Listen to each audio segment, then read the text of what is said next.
Waalaikumsalam. Waalaikumsalam. Akan diaktifkan dulu semua kameranya.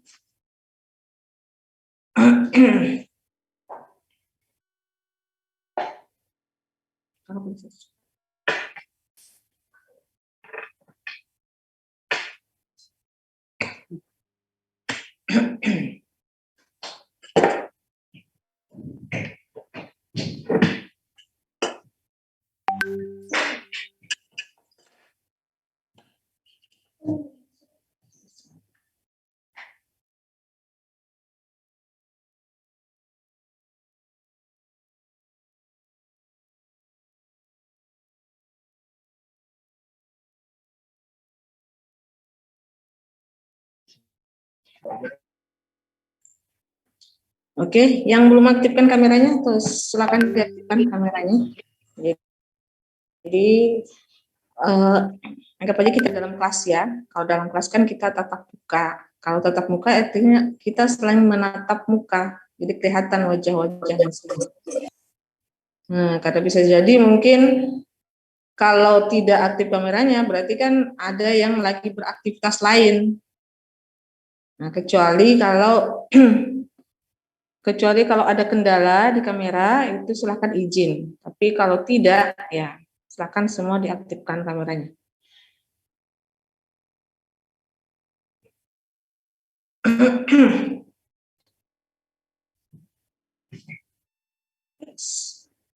Oke, jadi hari ini kita kembali daring secara full.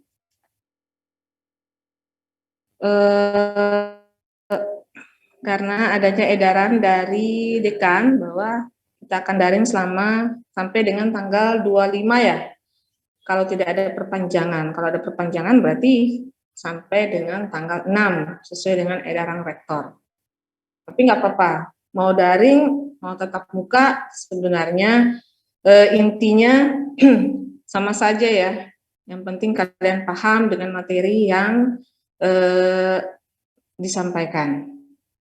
Baik, untuk hari ini kita lanjutkan. Materi kita hari ini adalah tentang memulai sebuah proyek.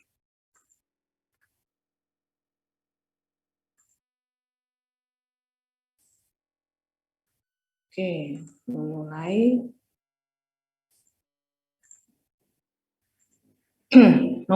proyek. Jadi awal mulanya sebuah proyek itu ada sampai dengan proyek itu jadi itu seperti apa? Itu yang akan kita lihat pada hari ini. Nah, ini kelihatan ya perpindahan slide-nya ya.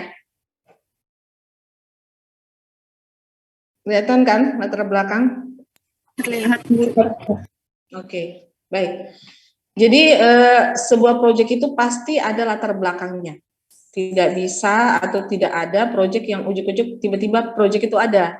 Pasti ada latar belakangnya, memprakarsai proyek itu muncul. Nah, ini ada beberapa latar belakang kenapa sampai sebuah proyek itu ada. Yang pertama, adanya permintaan pasar. Jadi permintaan pasar menginginkan atau menginginkan sesuatu ada di situ, misalnya mall atau pasar itu sendiri, maka itu bisa disebut sebagai sebuah ide atau prakarsa. Kemudian yang kedua, adanya kebutuhan organisasi. Misalnya sebuah organisasi, perusahaan, badan usaha butuh sebuah gedung baru, penambahan gedung baru. Nah, maka itu juga bisa sebagai latar belakang munculnya proyek itu. Kemudian yang ketiga, adanya permintaan pelanggan.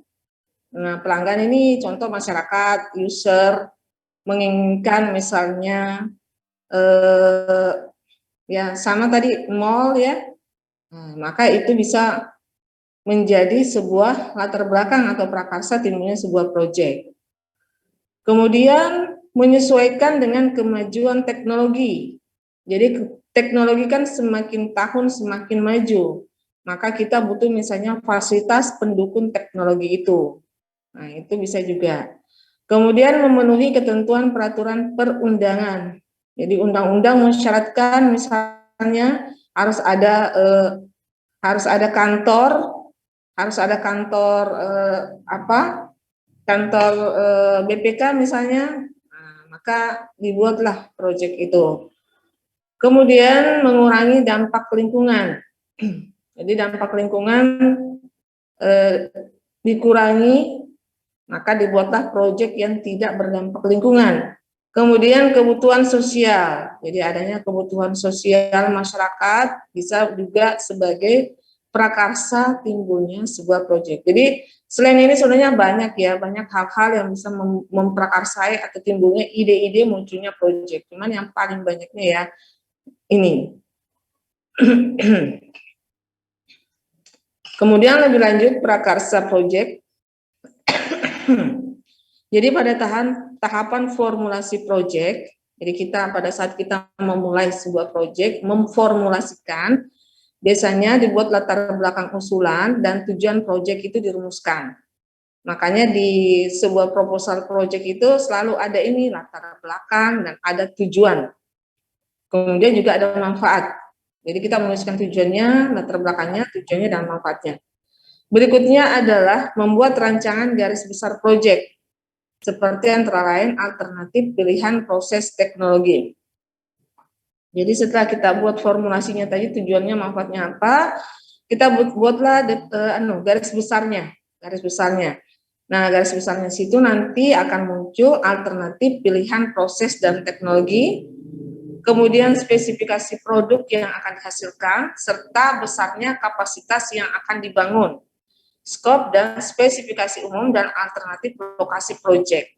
Nah, jadi nanti di proposal, biasanya ini masih di proposal ya, di situ kita menuliskan alternatif pilihan prosesnya bagaimana, teknologi yang digunakan seperti apa, kemudian speknya bagaimana, kemudian kapasitasnya, luasan gedung yang akan, misalnya luasan gedung yang akan dibangun itu seberapa luas, kemudian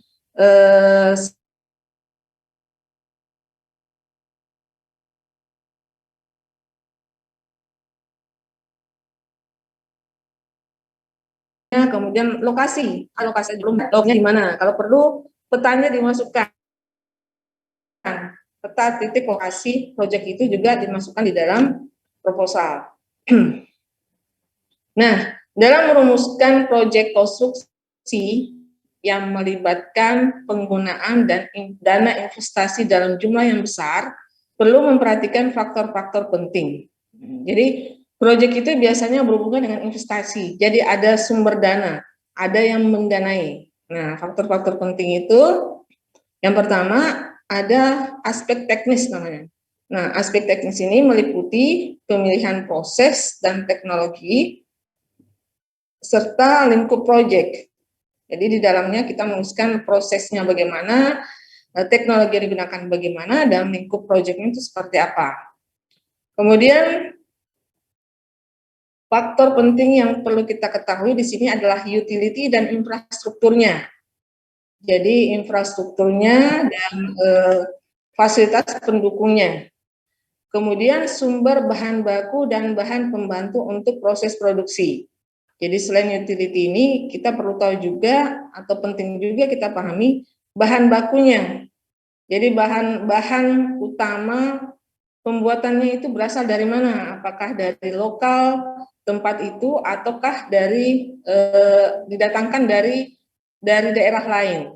Nah, karena kan bahan baku kan biasanya tidak tersedia semua di sebuah lokasi proyek. Itu kadang-kadang kita harus mendatangkan dari luar pulau atau mungkin dari luar negeri kalau memang proyek yang kita bangun itu adalah proyek besar yang materialnya hanya ada di luar negeri. Tuh. Kemudian selain itu penanganan produk sampingnya juga penting kita ketahui. Kalau misalnya ada limbah-limbah yang dihasilkan, limbah gas atau limbah cair maupun limbah padat, itu bagaimana penanganannya? Nanti keluarnya seperti apa? Dia dialirkan kemana? Bagaimana penanganan agar supaya tidak mencemar lingkungan? Itu juga harus menjadi hal penting yang harus diketahui. Kemudian ketentuan tentang lingkungan hidup, tenaga kerjanya, pendanaannya, serta prosedurnya. Nah, inilah beberapa aspek-aspek penting yang perlu diketahui, terutama bagi si investor ya. Investor itu perlu memahami, memastikan bahwa semua kedelapan item ini itu memang ada atau memang sudah diketahui peruntukannya. Nah, jadi tadi kalau kita sudah membuat atau ada ide atau ada prakarsa tentang sebuah proyek, nah selanjutnya yang kita lakukan adalah melakukan ini, studi kelayakan proyek. Ya, jadi harus ada studi kelayakan proyek sebelum proyek itu kita bangun. Nah, jadi apa kegunaannya ini? Studi kelayakan proyek ini dipakai sebagai bahan pengambil keputusan tentang sehat tidaknya sebuah investasi. Nah, jadi kan proyek itu sebuah investasi ya, ada dananya. Apalagi kalau proyeknya besar, berarti kan investasinya juga besar. Nah, agar supaya tidak merugi, si investornya ini tidak merugi, maka dia harus tahu proyek yang dibangun ini sehat atau tidak. Inilah gunanya kita melakukan yang disebut dengan studi kelayakan proyek. Nah, proyek konstruksi yang berkaitan dengan penggunaan dana kapital untuk investasi itu menyerap dana dan mengikat dana dalam jumlah yang relatif besar dalam jangka waktu yang lama.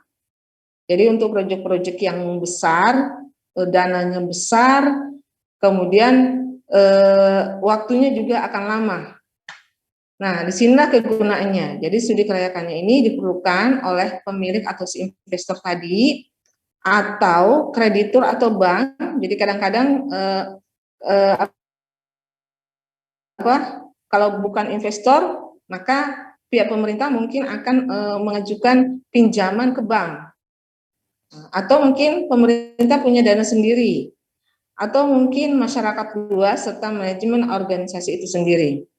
Jadi diperlukan oleh yang punya dana ini. Studi kelayakan ini diperlukan oleh meyakinkan si pemilik dana. Nah, tujuannya apa? Tujuannya itu yang pertama, menghindari resiko kerugian. Ya, karena kan dana yang dikeluarkan atau digelontorkan ini jumlahnya besar ya, jangka waktunya lama. Maka agar supaya dana yang kita keluarkan ini tidak mengalami kerugian, maksudnya kita tidak rugi mengeluarkan dana sebesar itu, nah itulah gunanya kita melakukan studi dulu. Kemudian yang kedua, memudahkan perencanaan. Nah, jadi kalau adanya studi kelayakan dulu, kita mengetahui bahwa lokasi di situ memang layak untuk dibangun, maka perencanaan selanjutnya itu akan lebih mudah. Begitupun dengan pelaksanaannya, pengawasan serta pengendaliannya. Nah, jadi sumber-sumber data yang kita perlukan dalam perencanaan itu biasanya sudah dituliskan di dalam studi kelayakan, laporan studi kelayakan. Nah, apa saja yang aspek yang dikaji dalam studi kelayakan? Itu ada beberapa aspek ya yang dikaji di dalamnya. Jadi ada aspek hukum, ada aspek pasar dan pemasaran, ada aspek teknis dan produksi, ada aspek dampak lingkungan, aspek manajemen organisasi dan tenaga kerja, aspek keuangan, serta aspek ekonomi dan sosial. Nah, jadi sebenarnya semua aspek itu dikaji dalam studi kelayakan. Nah, kenapa perlu dikaji? Karena memang semua aspek-aspek ini penting untuk kita lihat, untuk kita jadikan nanti kita buat rekomendasi, kesimpulan, memang di situ layak. Jadi biasanya kan yang kita lihat hanya ini ya, pasar dan pemasaran. Pasarannya nanti bagaimana, pemasarannya bagaimana, ada nggak yang mau membeli? Misalnya kita mau investasi investasi perumahan misalnya kan, perumahan. Nanti di situ ada yang mau beli nggak? Apakah lokasinya bagus atau strategis? Nah, itu biasanya yang paling nomor satu ya. Tapi selain itu juga aspek hukum perlu kita tinjau. Apakah tidak ada tidak ada sengketa di dalamnya. Misalnya lahan yang kita mau bangunkan itu Apakah nantinya tidak akan sengketa? Apakah orang-orang yang mempunyai lahan di situ mau menyerahkan lahannya untuk dijual seperti misalnya? Ya, jadi itu aspek-aspek itu perlu ditinjau. Makanya kadang-kadang kalau kita lihat ya, ada pembangunan jalan tol atau jalan biasa pun pelebaran ya, seperti pelebaran jalan aja. Kita lihat banyak sekali kejadian bahwa jalan yang kita bangun itu terputus-putus. Maksudnya dari kilometer 0 sampai kilometer 100 itu oke, jalan sudah terbebaskan.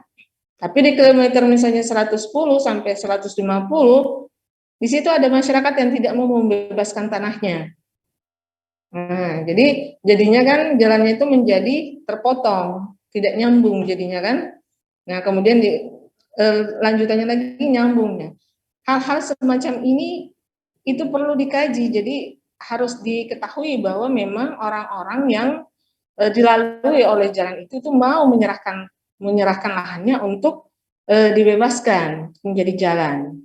Nah, jadi harus ditinjau juga dari segi hukum. Kemudian dari segi aspek teknis dan produksi, bagaimana nanti pelaksanaannya teknisnya, produksinya ada kendala atau tidak. Kemudian aspek dampak lingkungan, ini paling penting juga nih untuk kita tinjau. Karena semua proyek,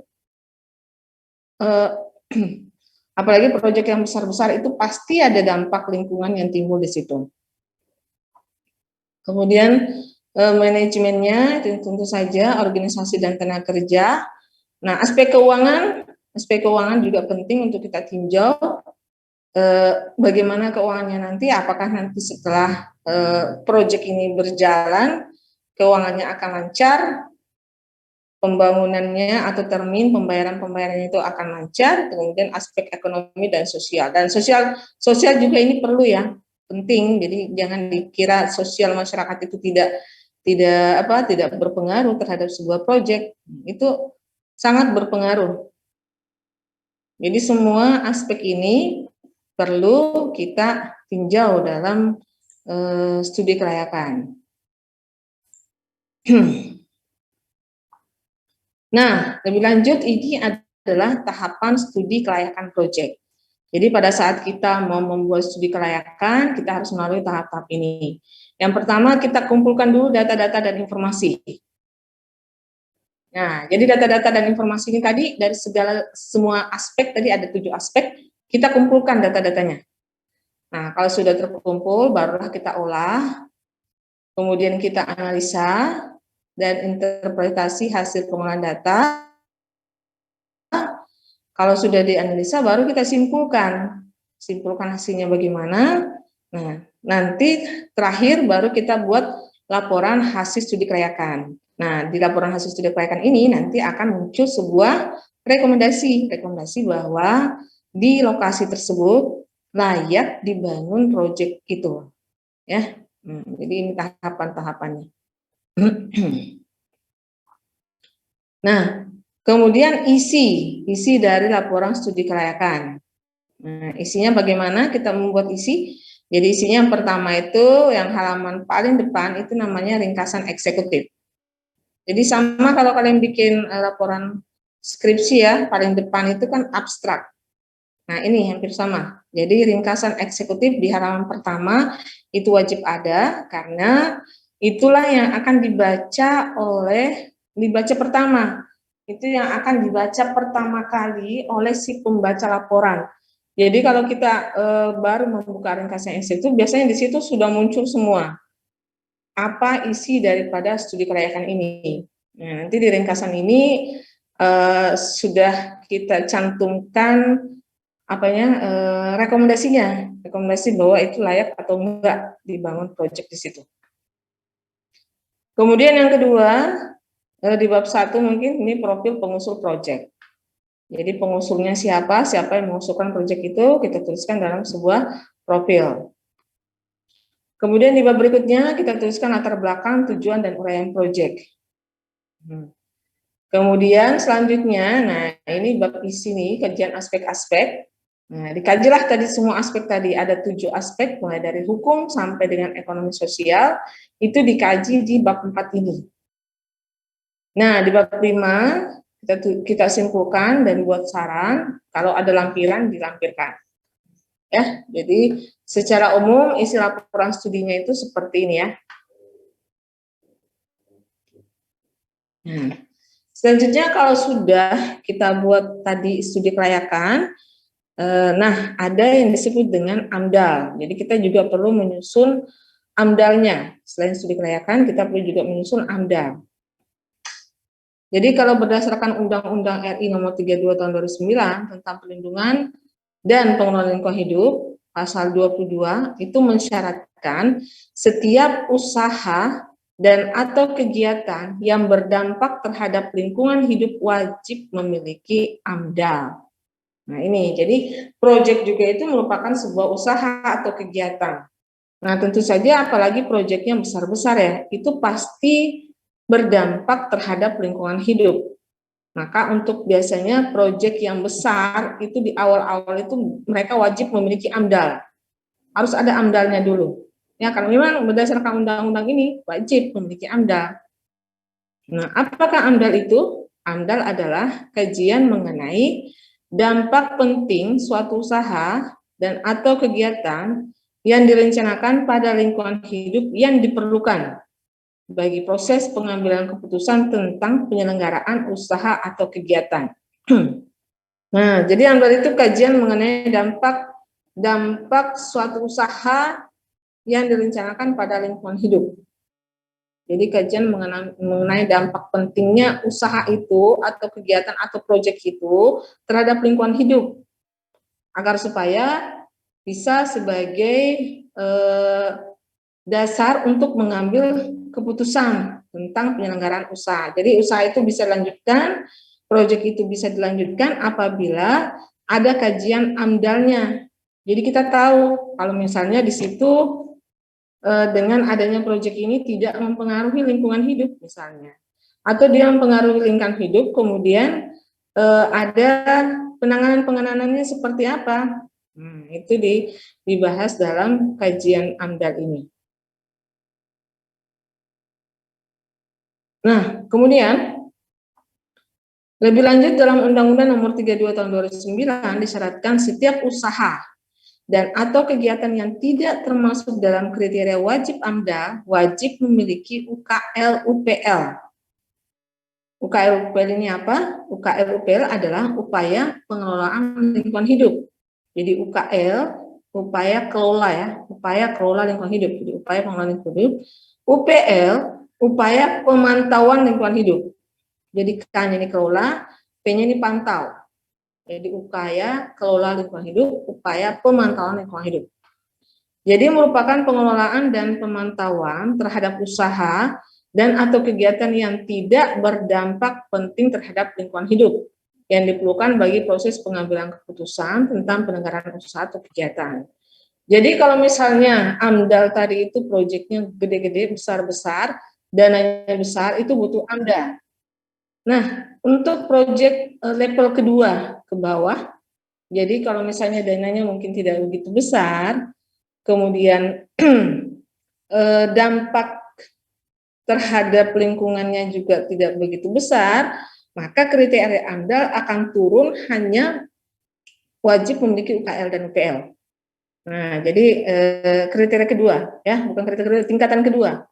Jadi AMDAL tadi untuk proyek yang besar, yang memang langsung berdampak penting terhadap lingkungan hidup. Nah, kalau misalnya setelah kita lihat, oh ini kategori kedua nih, dananya tidak begitu besar, maka tidak butuh AMDAL, tapi yang dibutuhkan adalah UKL UPL. UKL dan UPL. Nah, kriterianya ini tidak berdampak penting. Jadi tidak begitu penting dampaknya terhadap lingkungan hidup atau dampaknya terhadap lingkungan hidup itu tidak begitu kelihatan, gitu ya. Nah, usaha dan atau kegiatan yang tidak wajib lengkapi UKL UPL wajib membuat surat pernyataan. Jadi tingkatan ketiga, jadi tadi tingkatan pertama itu AMDAL.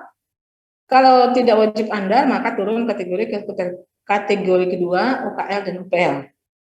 Nah, kalau ada kalau dia tidak wajib melengkapi UKL UPL, nanti ada kategori ketiga lagi. kategori ketiga ini tidak wajib UKL-UPL, hanya wajib membuat surat pernyataan kesanggupan pengelolaan dan pemantauan lingkungan hidup. Jadi kategori ketiga ini hanya wajib membuat surat saja, surat pernyataan kesanggupan.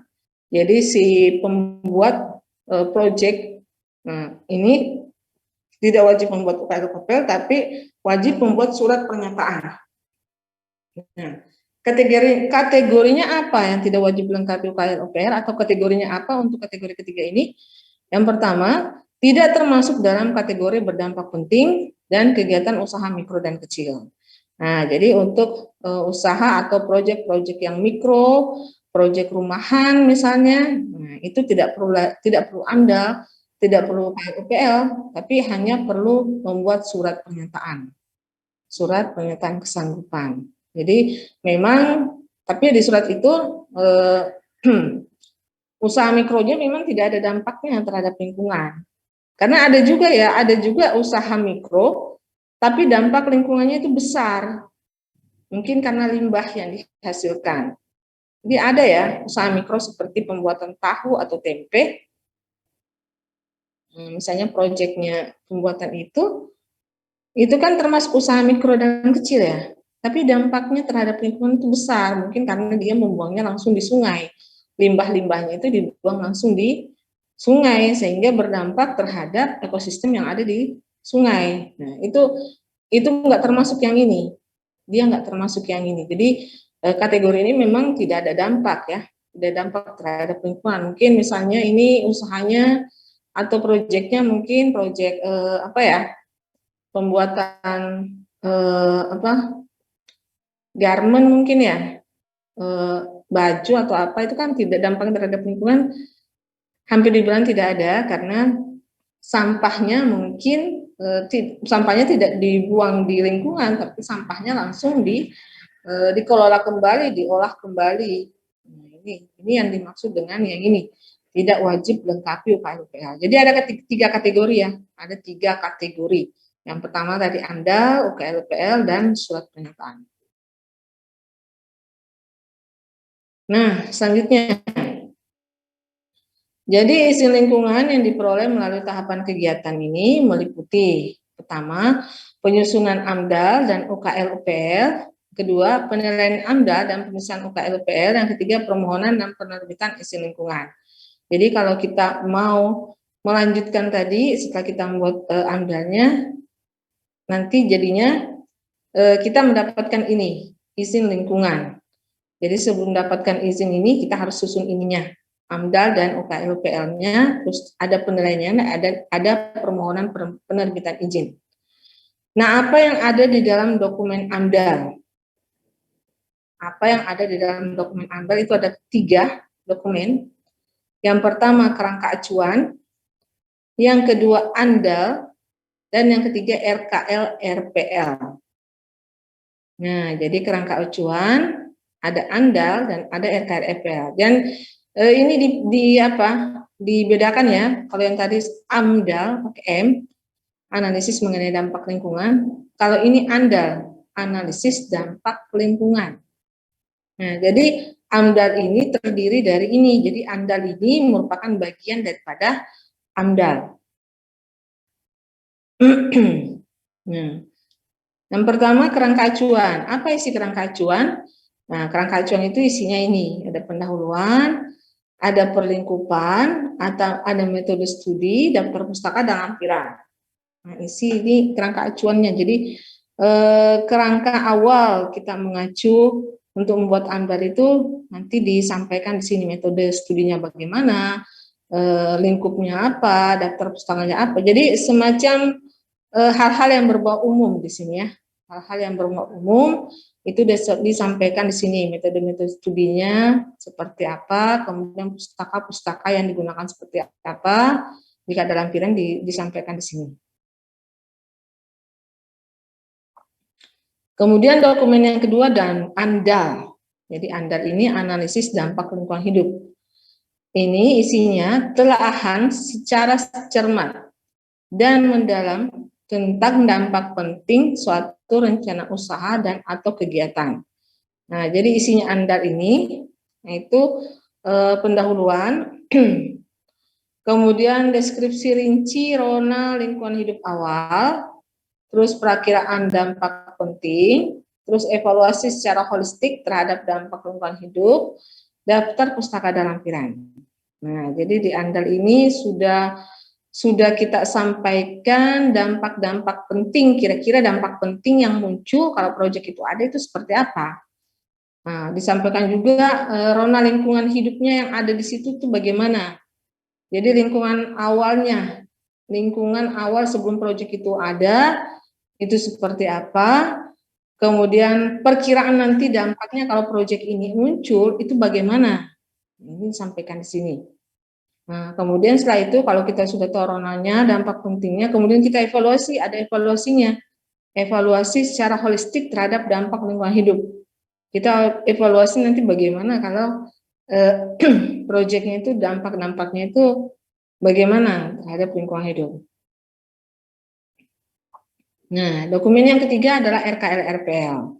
Jadi RKL-RPL ini R-nya ini rencana pengelolaan lingkungan hidup. Jadi setelah kita mengetahui dampaknya, kemudian kita merencanakan apa rencana-rencana yang kita inginkan agar supaya lingkungan hidup ini bisa kita kelola dengan baik. Jadi isinya adalah upaya penanganan dampak terhadap lingkungan hidup yang ditimbulkan akibat dari rencana usaha tadi. Jadi apa-apa saja upaya-upaya yang kita lakukan untuk penanganannya. Kemudian selain upaya penanganan juga upaya pemantauan, rencana pemantauan. Rencana pemantauan lingkungan hidup. Jadi upaya-upaya apa yang kita lakukan untuk memantau komponen lingkungan hidup yang terkena dampak akibat rencana usaha atau kegiatan.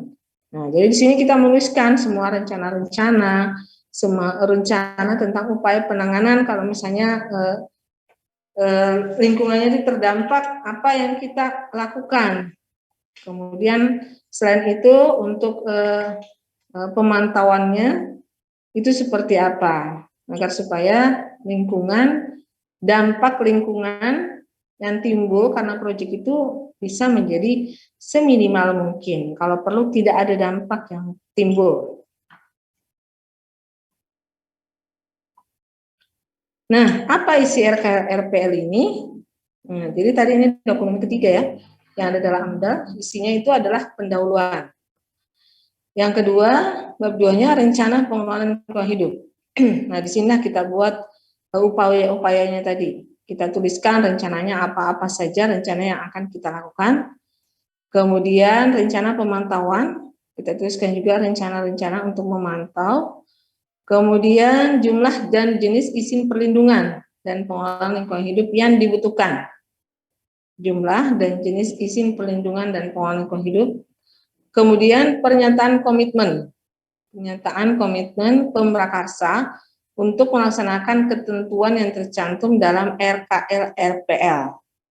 Nah, jadi di sini juga kita harus menuliskan komitmen untuk melaksanakan. Jadi artinya di sini kita tidak hanya membuat rencana-rencana saja.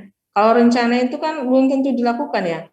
Nah, makanya agar supaya rencana pengelolaan dan pemantauan ini benar-benar dilaksanakan, maka haruslah ada ini pernyataan komitmen untuk melaksanakan ini tadi, RKL dan RPL. Jadi benar-benar nanti setelah terbit izin, kan ini kan tadi untuk menerbitkan izin lingkungan hidup, maka benar-benar dilakukan. Jadi rencana-rencana yang telah dituliskan di sini itu benar-benar dilakukan pada saat proyek itu berjalan. Makanya butuh pernyataan komitmen. Nah, jadi itu tadi 3 dokumen yang perlu ada di dalam dokumen AMDAL. Nah, selanjutnya kita lihat ada anggaran dan pendanaan proyek namanya. Proyek itu pasti ada penganggarannya dan pendanaannya. Nah, penganggaran ini adalah proses dalam menyusun dan menetapkan anggaran sesuai dengan sistem dan prosedur masing-masing organisasi. Nah, jadi kan biasanya proyek itu ada di dalam sebuah organisasi. Jadi penganggarannya itu proses dalam menyusun dan menetapkan anggaran. Jadi penganggaran itu ada prosesnya, disusun dulu anggarannya, kemudian setelah itu ditetapkan anggarannya. Kalau anggaran pemerintah biasanya disusun di DPR ya, DPR kemudian ditetapkan juga di DPR. Nah, itu proses penganggaran. Kemudian pendanaan proyek. Pendanaan, jadi setelah tak dianggarkan, dianggarkan kan biasanya di atas kertas. Nah, ini pendanaan sudah pendanaan upaya yang dilaksanakan oleh manajemen organisasi untuk memperoleh sumber dana. Nah, jadi pendanaan ini di bagaimana bagaimana proyek itu bisa didanai. Nah, dananya itu bisa berasal dari eksternal, bisa juga berasal dari internal organisasi yang akan dipakai untuk mendanai proyek.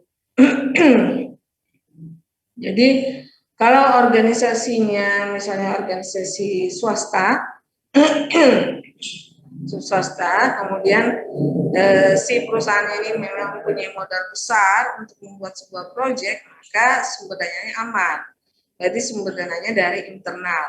Nah, beda kalau misalnya sumber dananya itu tidak ada secara bulat untuk mendanai, nah tentu saja harus mendapatkan pendanaan sumber dana dari eksternal. Eksternal ini dari luar organisasi.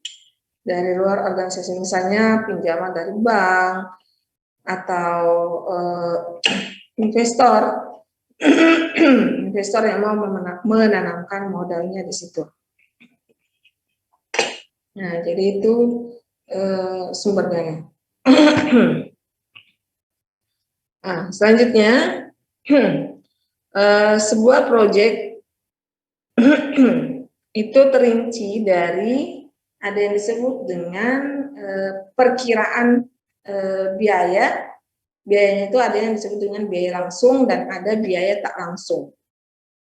Nah, jadi pendanaan tadi dana proyek itu terdiri dari dua biaya. Jadi ada biaya langsung, ada biaya tak langsung. Yang mana disebut dengan biaya langsung? Biaya langsung itu terdiri dari semua biaya yang berhubungan dengan pembangunan proyek, seperti biaya pengadaan, penyiapan lahan untuk lokasi proyek, misalnya ini biaya pembebasan lahan ya, kemudian biaya konsultan, pengadaan peralatan, pengadaan fasilitas pendukung seperti sistem utility-nya, pembuatan bangunannya sendiri, dan pekerjaan sipil lainnya, biaya instalasi dan commissioning. Jadi di sini semua biaya-biaya yang timbul untuk pekerjaan sebuah proyek itu disebut dengan biaya langsung. Nah, jadi biaya konsultan pun itu termasuk biaya langsung, misalnya biaya perencana. Kita membayar seorang perencana untuk mendesain proyek itu, maka itu juga termasuk dalam biaya langsung. Intinya semua dana-dana yang digunakan atau dikeluarkan untuk membiayai sebuah proyek, nah itu disebut dengan biaya langsung. Kemudian biaya tak langsung.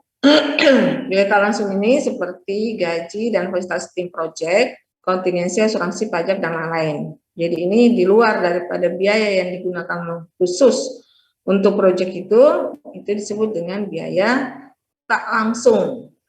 Nah, jadi biaya tak langsung ini biaya yang di luar dari biaya untuk kegiatan proyeknya. Jadi gaji-gaji tim, kemudian fasilitas tim proyek seperti mobil misalnya, rumah, dan biaya makan. Nah, ini termasuk biaya tak langsung, biaya di luar. Dan kalau ada asuransi untuk pekerja, misalnya kan kalau proyek itu diasuransikan ya, apakah gedungnya yang diasuransikan ataukah pekerjanya yang mendapatkan asuransi kesehatan atau asuransi kecelakaan. Nah, itu termasuk diantara biaya tak langsung.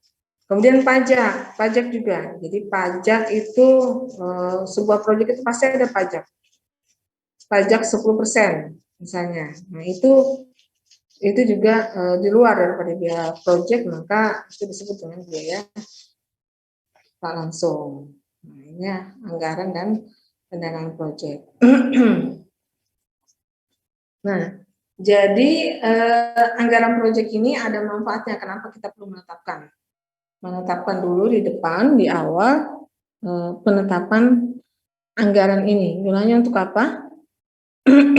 Yang pertama, untuk memberikan gambaran keseluruhan proyek dari sisi pandang finansial. Jadi dari segi finansial kita bisa mendapatkan gambaran proyek itu seperti apa. Kemudian pelaksanaan proyek menjadi lebih terarah sehingga dapat lebih efektif dan efisien. Jadi lebih terarah dia. Kemudian untuk menghindari adanya kegiatan proyek yang tidak terarah dan terkendali, ini lanjutannya ini.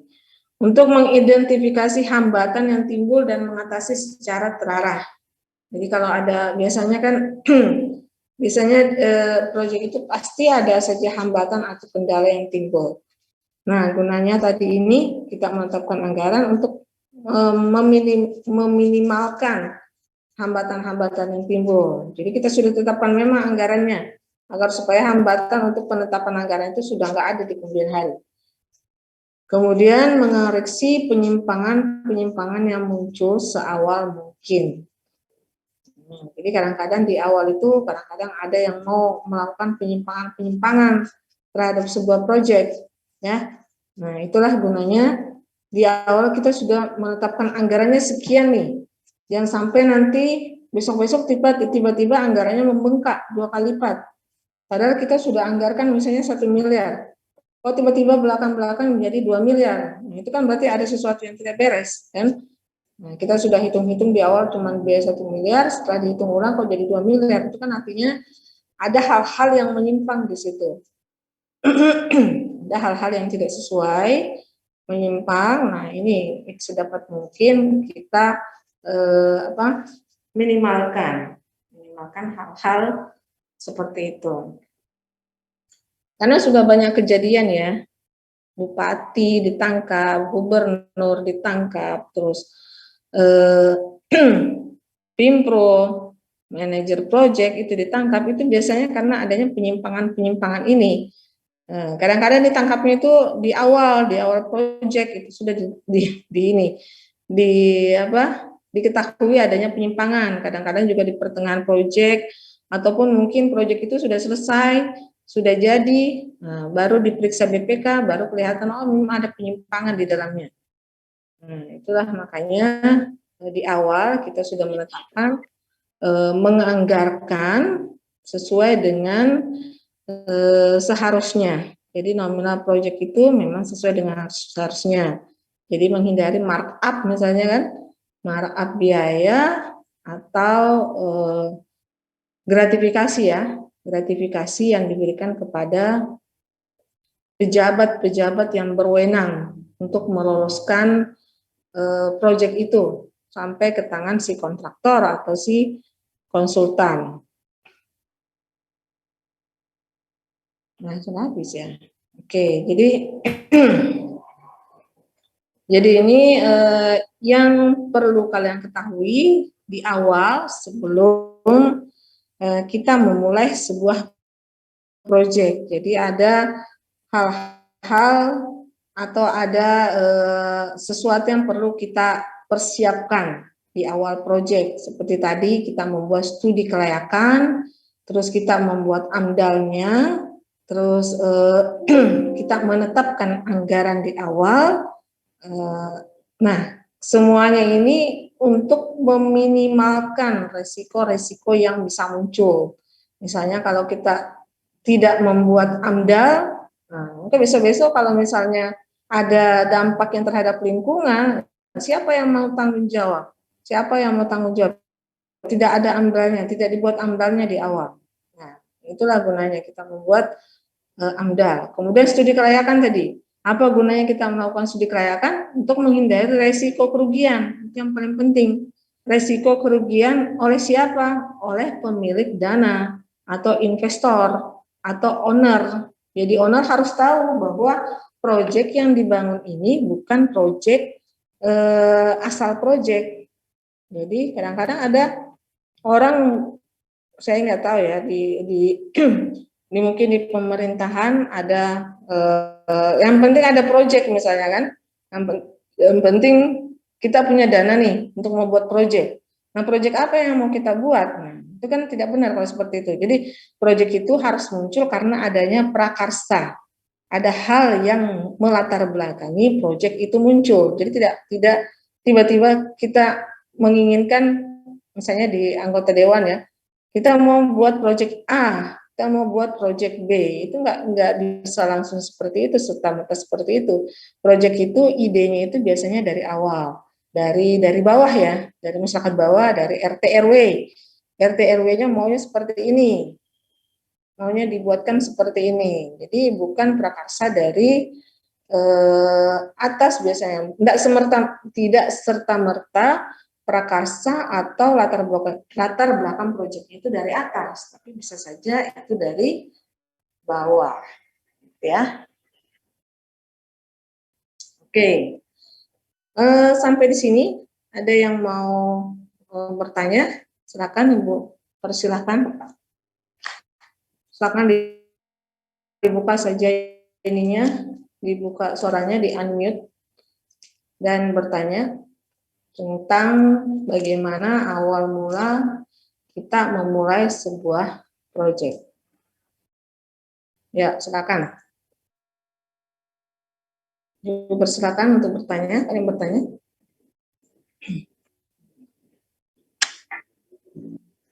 Tidak ada yang tidur ya di sini ya. Sampai ini karena ini siang-siang nih, jam 2 ini waktu-waktu tidur, apalagi hanya via Zoom. Nah, jadi jadi kalian harus melek ya ceritanya ya, jangan sampai ketiduran, jangan sampai Ibu ngomong tadi seakan-akan didongengin ya. Nah, jadi sekarang Ibu yang bertanya nih. Kalau tidak ada yang bertanya, berarti Ibu yang akan bertanya nih ya. Ayo, ada yang mau bertanya enggak? Permisi Bu, saya Ya, mau izin silakan. bertanya. Siapa Kan namanya? tadi perkenalkan, nama saya Muhammad Tinggi. Saya ingin bertanya, kan tadi ada dokumen-dokumen lingkungan hidup kan Bu, kayak misalnya AMDAL, UKL-UPL. Nah, itu kan berdasarkan dampak. Apakah usaha tersebut termasuk dampak penting atau enggak kan Bu ya? Nah, yang saya ingin tanyakan itu bagaimana kita menentukan suatu usaha itu termasuk dampak penting atau tidak Ibu? Bagaimana cara menentukannya? Oke Bu, itu saja. Terima kasih. Oke, jadi tadi kan kategorinya ada 3 macam ya. Nah, tadi ingat yang pertama kategorinya apa? Dia wajib memiliki AMDAL. Kemudian kategori kedua apa tadi, Singgi? UKL, UPL Bu. Ya, kalau tidak perlu AMDAL berarti UKL dan UPL. Kategori ketiga berarti cukup surat pernyataan kesanggupan. Ya Bu. Nah, biasanya kita menentukan itu dari besaran yang pertama itu bisa kita kategorikan dari besaran jumlah nominal proyek. Jadi berapa jumlah nilai kontrak proyek itu. Nah, itu bisa kita menjadikan dia sebagai kategori awal. Jadi untuk nominal proyek yang miliaran mungkin, atau mungkin sampai ratusan miliar, itu sudah tidak ada ininya lagi, tidak perlu kita nilai bahwa dia UPL, dia itu sudah wajib namanya AMDAL. Ya, wajib memiliki AMDAL. Kalau untuk kategori yang dananya sangat besar ya, dananya sangat besar. Karena semua proyek yang dananya besar itu pasti ada dampaknya terhadap lingkungan, berdampak terhadap lingkungan, itu sudah pasti. Nah, kemudian kategori yang kedua ini tidak wajib AMDAL, artinya dana proyeknya itu pasti lebih kecil daripada dana yang untuk AMDAL. Nah, bagaimana kita menentukan bahwa dia tidak perlu? Nah, kita itulah gunanya tadi ini, studi dulu, studi kelayakan. Nah, dari studi kelayakan ini tadi bisa kita menilai bahwa dampak lingkungannya ini ada. Jadi kalau dampaknya ada dan berdampak langsung terhadap lingkungan, maka meskipun nominalnya tidak begitu besar, dia tetap wajib untuk memiliki AMDAL. Ya, jadi dinilainya itu dari studi awal tadi. Jadi studi awal tadi kan ada studi terhadap lingkungan juga. Nah, dari situ kita bisa menilai data-data yang kita peroleh di situ, itu kita bisa jadikan penilaian bahwa ini wajib AMDAL atau hanya wajib UKL UPL. Yang jelas dananya itu pasti lebih kecil tadi daripada dana yang untuk proyek yang wajib AMDAL. Nah, kemudian yang kategori ketiga tadi tidak wajib UKL, hanya wajib surat pernyataan. Nah, ini tentu saja hanya usaha mikro dan kecil. Berarti untuk proyek-proyek yang kapasitasnya kecil-kecil, mungkin jutaan atau puluhan juta saja, dan memang sama sekali tidak ada dampak terhadap lingkungan. Jadi dia tidak, kalau proyeknya itu berdiri, tidak ada dampak yang ditimbulkan terhadap lingkungan. Nah, maka itu cukup dengan surat pernyataan kesanggupan tadi. Nah, gitu ya, Singgih. Jadi, itulah pentingnya tadi kita melakukan ini, studi kelayakan. Baik Ibu, terima kasih Ibu. Ya, terima kasih. Pertanyaannya bagus. Yang lain silakan. Ada yang mau bertanya? Yang lain? Silakan yang lain yang mau bertanya.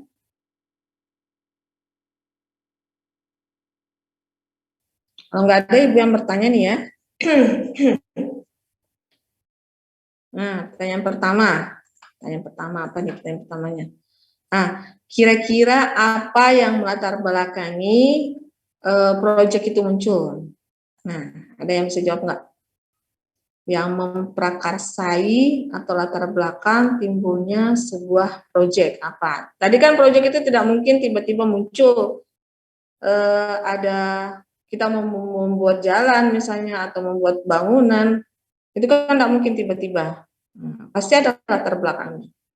Ya, silakan menjawab. Izin menjawab Ibu, menurut saya itu sesuai kebutuhan nggak sih Bu? Sesuai kebutuhan. Kebutuhan siapa? Kebutuhan dari masyarakat Bu, kayak misalnya kayak akses jalan, segala macam. Makanya kayak ada proyek-proyek dan kan semakin lama itu manusia itu semakin meningkat Bu ya, makanya diperlukan pembangunan. Makanya itu sih, Dek, jangan. Ya.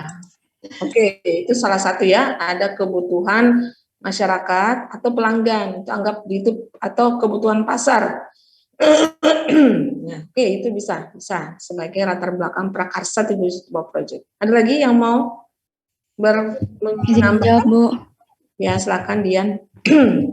Kalau yang sempat saya tulis tadi itu ada 7. Pertama, adanya permintaan pasar, adanya kebutuhan organisasi, adanya permintaan pelanggan, menyesuaikan dengan kemajuan teknologi, memenuhi ketentuan perundang-undangan, mengurangi dampak lingkungan, dan terakhir kebutuhan sosial.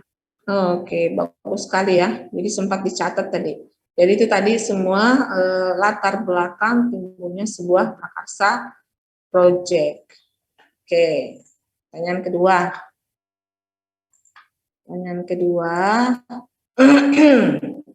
Apa ya? Nah, studi kelayakan tadi ya. Kita perlu melakukan studi kelayakan. Kira-kira apa tujuan atau manfaatnya? Tujuannya dulu deh. Apa tujuan kita melakukan studi kelayakan? Ayo, siapa yang mau jawab? Ibu, saya ingin menjawab, Bu. Silakan, siapa nih, Rahma ya? Iya, Bu. Kalau dari yang Ibu jelaskan tadi, ada beberapa tujuan dari studi kelayakan atau feasibility study. Yang pertama, untuk menghindari risiko kerugian. Yang kedua, untuk memudahkan perencanaan kegiatan atau usaha. Yang ketiga, untuk memudahkan pelaksanaan pekerjaannya itu sama memudahkan pengawasan serta pengendalian dari jalannya pekerjaan atau usaha tersebut, Bu. Oke, bagus sekali. Jadi itu tadi tujuannya mengapa perlu kita lakukan studi kelayakan ya. Jadi yang paling penting itu sebenarnya menghindari risiko kerugian. Kerugian oleh siapa? Kerugian oleh investor atau pemilik dana. Oke, bagus ya, sudah mencatat tadi materinya. Kemudian pertanyaan berikutnya nih. Pertanyaan berikutnya apa ya? Apa saja aspek-aspek yang dikaji dalam studi kelayakan? Ibu, saya mau jawab. Ya, silakan Renaldi. Ya, jadi aspek-aspek yang akan dikaji dalam studi kelayakan itu ada 7. 1 aspek hukum, 2 aspek pasar dan pemasaran, 3 aspek teknis dan produksi, yang keempat itu aspek dampak lingkungan, 5 aspek manajemen, organisasi dan tenaga kerja, yang keenam aspek keuangan, dan yang ketujuh itu aspek ekonomi dan sosial. Iya, betul sekali. Jadi memang ada 7 aspek yang perlu ditinjau di dalam melakukan studi kelayakan. Nah, pertanyaan yang terakhir ya. Bagaimana isi laporan studi kelayakan? Apa bab-babnya isi studi kelayakan? Ada yang mau menjawab? Apa saja yang kita tuliskan di dalam studi kelayakan? Izin menjawab, Bu. Ya, Salsabila. Pertama ada ringkasan yaitu seperti abstrak atau ringkasan dari isi laporan studi. Di situ kita menulis apakah proyek ini layak atau tidak. Lalu kedua ada profil pengusul proyek, ketiga ada latar belakang, tujuan dan uraian proyek, lalu keempat ada kajian aspek, kelima ada kesimpulan dan saran, lalu jika ada lampiran juga dimasukkan. Oke, jadi ada 5 bab ya. Ada 5 bab yang harus kita buat pada saat kita mau membuat studi kelayakan.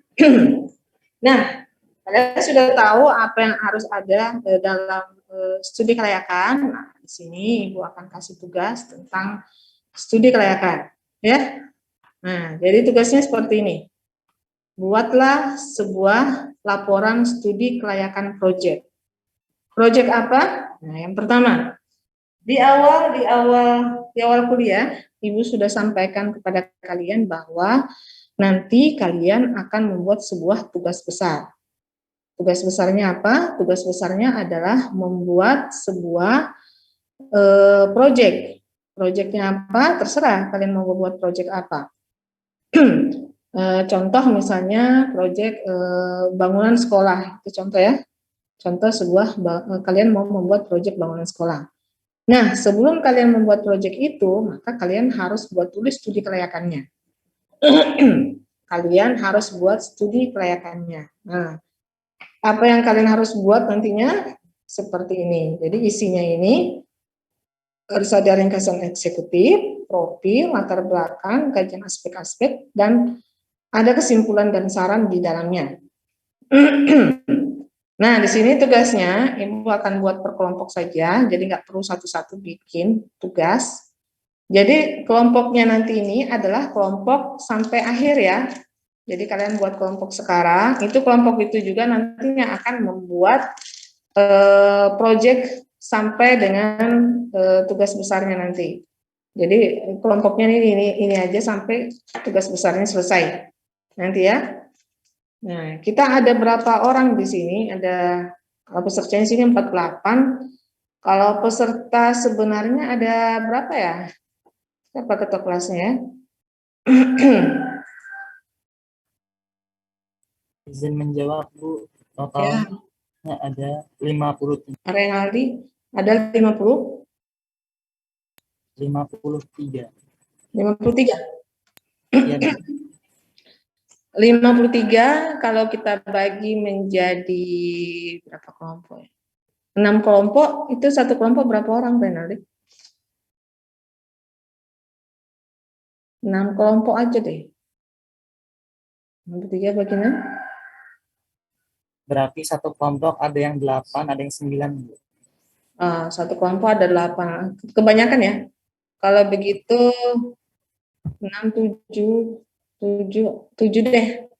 7 kelompok ya. Ya, Gimana kalau 7 kelompok? Kalau 7 kelompok berarti? Posisinya ada yang 7, ada yang 8. Bu. Ya, kayaknya cukup aja deh, 7. Jadi kita ada 7 kelompok. Silakan kalian membagi diri menjadi 7 kelompok. Untuk pembagian kelompoknya silakan diatur aja. Renali silakan diatur. Kalian mau berkelompok, membuat kelompok dengan orang-orang yang terdekat dengan lingkungan kalian, itu terserah. Misalnya ada yang berdekat-dekatan ya. Kemudian ada yang mungkin sesama soulmate-nya. dekat-dekat dengan ini ya silakan bergabung dengan kelompok. Yang jelas buatlah 7 kelompok gitu, buat 7 kelompok. Nah, dari 7 kelompok ini yang pertama yang kalian lakukan adalah merancang kira-kira mau membuat apa, mau membuat proyek apa, itu yang pertama. Kalian rancang kira-kira mau buat proyek apa. Nah, yang kalian rencang di sini cukup proyek yang sangat sederhana sekali. Jadi nggak usah muluk-muluk proyeknya. Kalian nggak usah berpikir, saya mau buat proyek bangunan rumah tinggal. Nggak usah. Kalau rumah tinggal itu kompleks ya, bikin RAB-nya itu agak kompleks ya. Jadi kalian rencanakan aja bangunan yang simple dan sederhana. Modelnya tidak begitu kompleks. Modelnya cuma model kotak aja itu enggak masalah ya. Seperti pos satpam, security atau posyandu atau pokoknya yang simple dan sederhana sekali. Gitu. Kalian rencanakan itu. Nah, kemudian kalau sudah kalian rencanakan itu, di masing-masing kelompoknya kalian diskusikan kira-kira mau buat bangunan apa. Nah, setelah itu kalian tentukan lokasinya di mana. Nah, karena kan untuk membuat studi kelayakan kan kita harus tahu dulu nih lokasinya pembangunannya ini nanti mau ditaruh di mana. Nah, lokasinya ini silakan kalian tentukan aja di mana. Kira-kira di dekat rumah kalian atau di dekat tempat kos kalian itu ada misalnya tanah kosong milik pemerintah atau tanah kosong itu milik ibu kos misalnya. Silakan. Atau milik RT, RW. Di RT, RW kalian itu belum ada pos kamling misalnya kan. Mau bikin pos kamling di situ. Nah, silakan. Jadi yang kedua, kalian harus tentukan lokasinya di mana. Lokasinya, cari tanah kosong di sekitar kalian. Itu di mana aja lah. Ya. Nah, setelah itu barulah kalian susun ininya tadi, studi kelayakannya. Jadi kita mengandai-andai ya.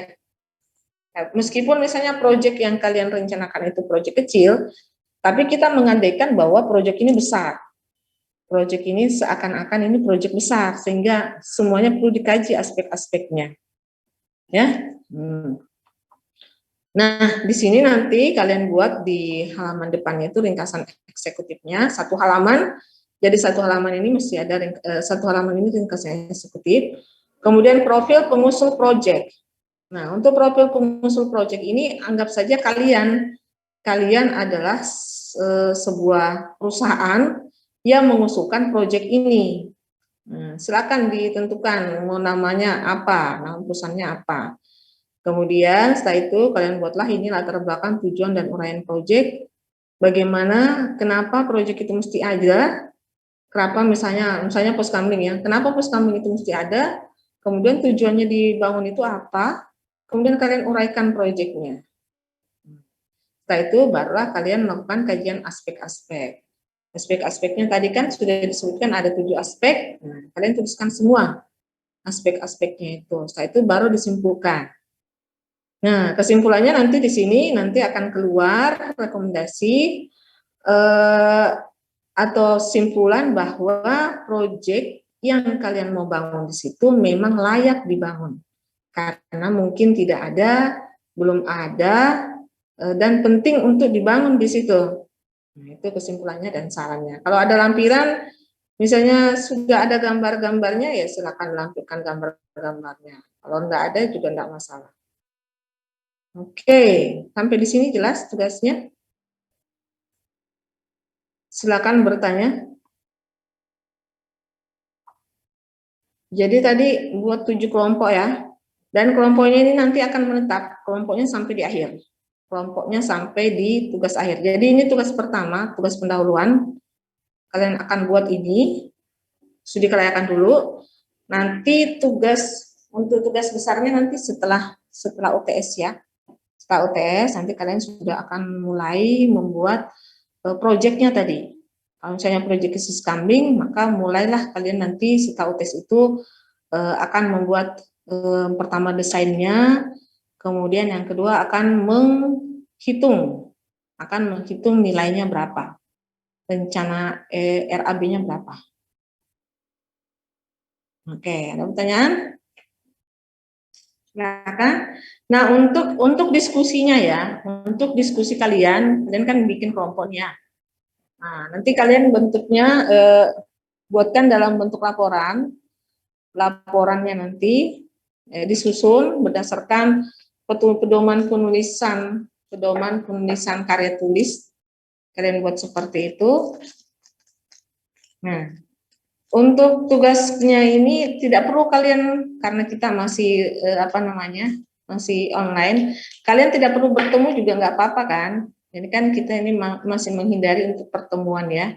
Jadi nggak perlu lah kalian kumpul-kumpul ketemu untuk mengerjakan tugas ini ya.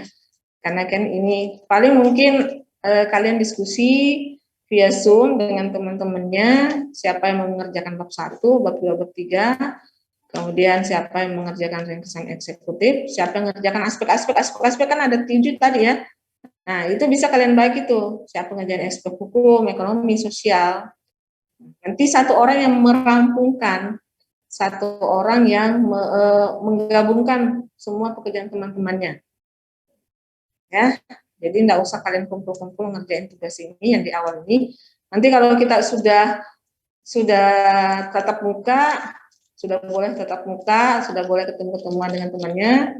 Nah, untuk tugas yang membuat RAB-nya nanti, barulah kalian untuk berdiskusi secara ini tatap muka. Oke, sampai di sini ada yang mau bertanya? Silakan. Atau sudah jelas penjelasan Ibu tentang ini tugasnya? Bagaimana? Udah paham ya? Oke, waktu pengerjaan tugas. Waktu pengerjaan tugas ini Ibu kasih waktu selama 2 minggu. Ya. Silakan kerjakan tugasnya selama 2 minggu. Jadi 2 minggu ke depan tugasnya ini sudah jadi, kirimkan ke Ibu via email. Kirimkan aja ke ketua kelasnya. Kirimkan ke ketua kelas dulu, nanti ketua kelasnya kirim ke Ibu via email sekaligus 7 kelompok.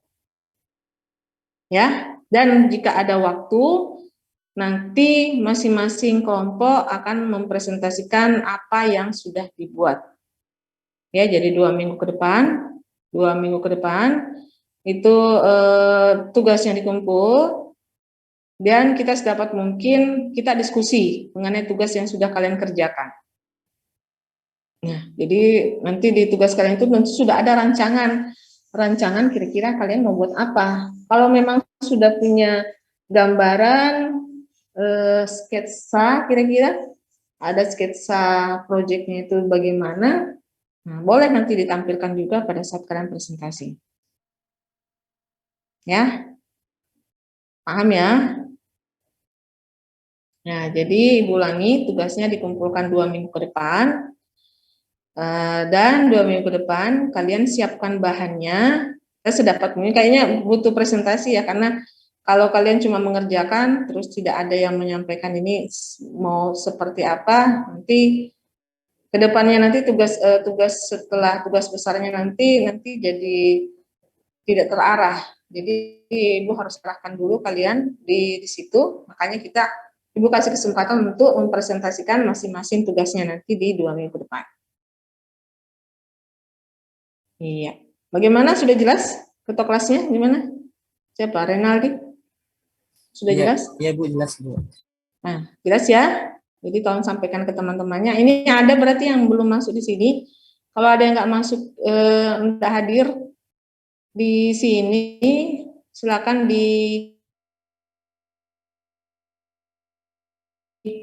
disampaikan membuat kelompok tadi ya.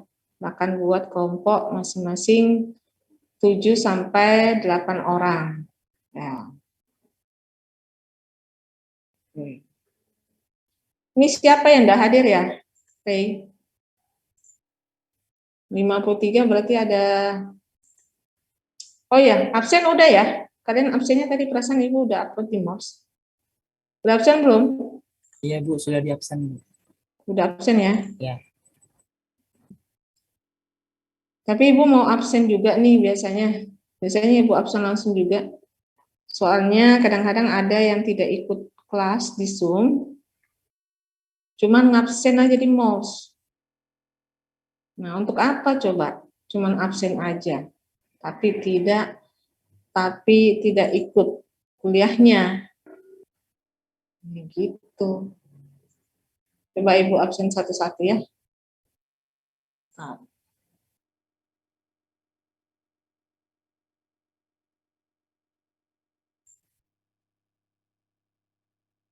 Ini kalau menurut sini catatan di MOS ini ada 54 peserta. Kalau di absen manualnya berapa tadi? 53 ya, Renaldia? Iya Bu, 53 Bu. Itu menurut absen kelas ya? Iya Bu. Oke.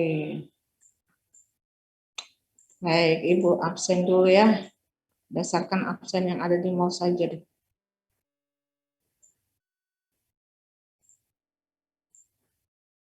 Kita mulai dari ini kenapa kayak ini?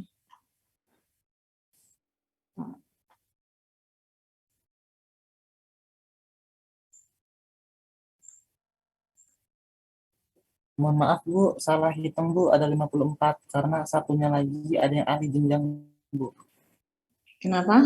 Ada totalnya 54 orang. Oh, Karena ada benar satu kan? mahasiswa. 54 kan? Iya. Karena Mahasiswa. catatan di sini saya ada 54 mahasiswa. Catatannya. Nanti 54 dibagi 8 ya. Bagi 7 ya.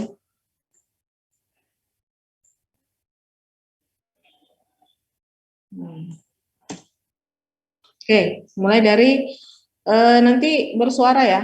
Yang Ibu sebutkan namanya, silakan bersuara. Erlangga Faditya. Hadir Bu. Giska. Hadir Bu. Dogma. Uli. Hadir Bu. Indriani. Hadir Bu. Muzalia. Hadir Bu. Salsabila. Hadir Bu. Sincia. Hadir Bu. Isnayanti. Hadir Bu. Iqbal.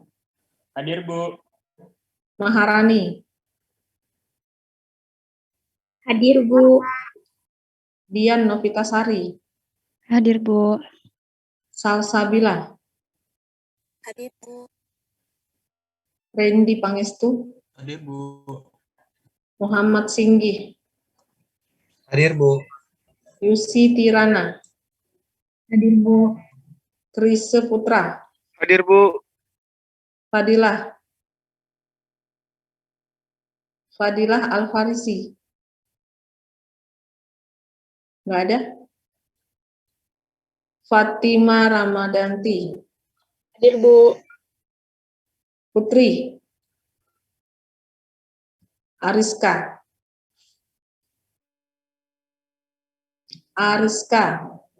Nggak ada?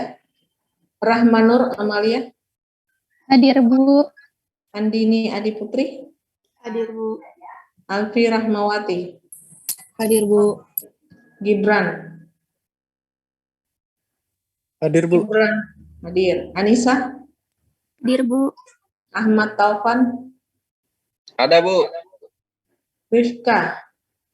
Hadir Bu. Nur Aini. Hadir Bu. Renaldi. Iya Bu, hadir Bu. Renaldi ada. Tiara. Hadir Bu. Salsabila. Hadir Bu. Rifka. Hadir Bu. Febri. Saya, Bu. Mardiana, Hadir, Bu. Anissa, Hadir, Bu. Subeidi, Hadir, Bu. Satria, Satria, tidak ada. Muhammad Sidan, Muhammad Sidan, tidak ada. Ridho, Saya, Bu. Mei Yuliani, Hadir, Bu. Risma, Hadir, Bu. Syawalia, Hadir, Bu. Alia, Hadir, Bu. Nur Nisrina, Hadir. Muhammad Iqbal, Hadir, Bu. Hartantio, Hadir, Bu. Kiara Amorita, Hadir, Bu. Rofita Irawan, Hadir, Bu. Maulia, Hadir, Bu. Danisa, Hadir, Bu. Ramadan, Hadir, Bu. Muhammad Iqbal, Hadir, Bu.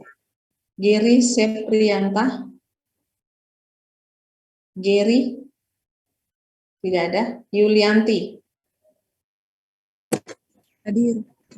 Yulianti hadir. Oke, ada beberapa memang nggak hadir ya. Ibu sebut ulang yang tidak hadir ya. Seperti orangnya ada di sini, tapi tidak bersuara tadi. Fadilah Al-Farisi. Hadir, Bu. Ada Fadilah. Ada, Bu. Oh, kenapa nggak bersuara tadi? Dari toilet tadi, Bu. Ariska. Ariska Geraldina Wardana.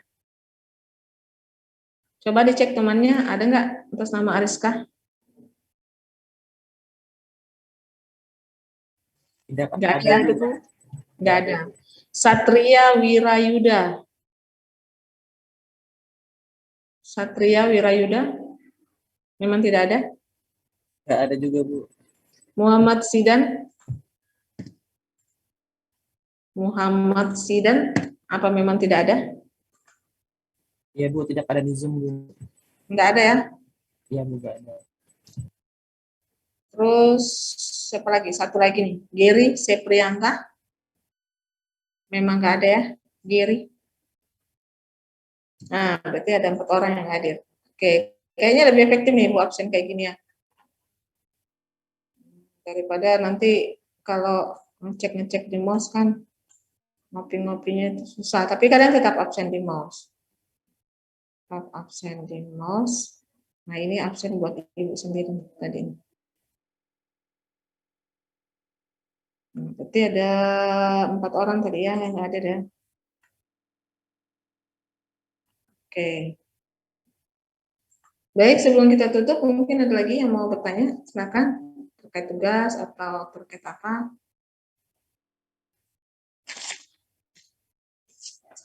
Tidak ada.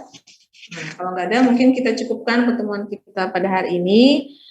Kita ketemu lagi minggu depan. Kita nggak tahu ya minggu depannya apakah kita tatap muka atau kita online lagi. Ibu tutup. Assalamualaikum warahmatullahi wabarakatuh. Waalaikumsalam. Waalaikumsalam warahmatullahi wabarakatuh. Terima kasih, Bu. Terima kasih, Bu.